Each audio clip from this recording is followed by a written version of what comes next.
Perry, Iowa is one of the great American suburbs. Quaint shops on the main boulevard, local produce sections at the grocery store, and pristine parks sprinkled throughout the town. It reached a golden era in the 60s and 70s when Tyson Foods opened up its pork factory and revolutionized the town's economy. It's a relatively small town with strong values and a very close-knit community. I just think it's a friendly community, and if you are willing to put out a little effort, I think everyone makes you feel welcome. Would you consider Perry a good place to grow? Definitely. I am really pro Perry. I like the small town atmosphere. You get to know people, you walk down the street, they say hi to you. If you need help, you know who you can turn to, that kind of thing. But Perry, Iowa is about to change drastically, and not for the better. This week, Tyson Foods announced that it will be permanently closing its pork factory in Perry, killing around 1,200 jobs in a town of just 8,000 people. So as Perry residents struggle to cope with mass layoffs, Tyson Foods has its eyes on a different class of workers. The company is now offering new jobs to asylum seekers in other states like New York. Bloomberg says Tyson's tracking migrants in a massive database. They scroll through the data like Facebook. You see a worker you like, tap, hire. They even had a job fair. So you were at a Tyson fair in New York City not so long ago where Tyson was basically making this pitch. What did you observe when you went there? They created a database for these new asylum seekers in New York City. So these people would come in, they'd learn a little bit about the company, and for the most part, Tyson had already gone through their various details of their application. And so many of them, 17 the day I was there, and then another 70 a couple weeks later, went off to Tennessee to go start their new jobs as Tyson production workers. Oh, and the jobs come with perks, not just health insurance. Tyson's also offering lawyers to its illegal alien workers and time off to attend immigration hearings. In 2034, of course, they're firing Americans and offering perks to illegals. This was the Democrat plan all along.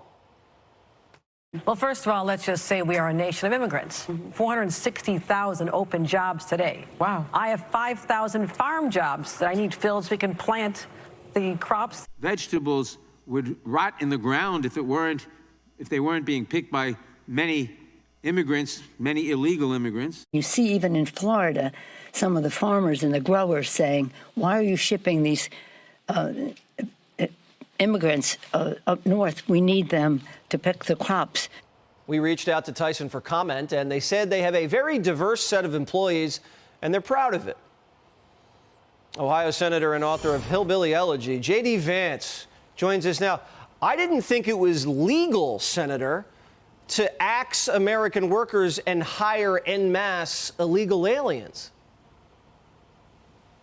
Well, it shouldn't be, Jesse, and we're certainly going to look into whether we can change that, assuming Tyson is operating legally, which we don't even know if they are. We don't know the details of this. All we know, Jesse, is that they are firing American workers and hiring illegal aliens to replace them. This is the entire point of illegal immigration, and Republicans, we've got to hammer this point home.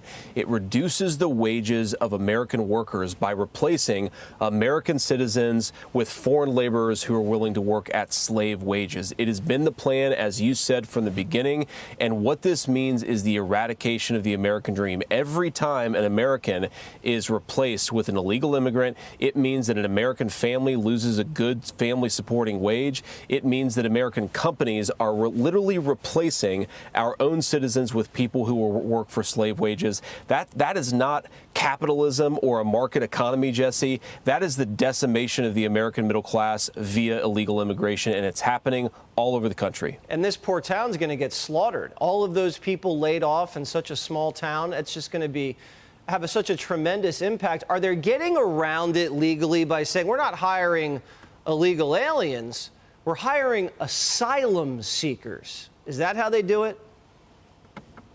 Well, that's one of the ways that they do it, Jesse, and we know that the Biden administration has made it easier to basically pretend that economic migrants are asylum seekers.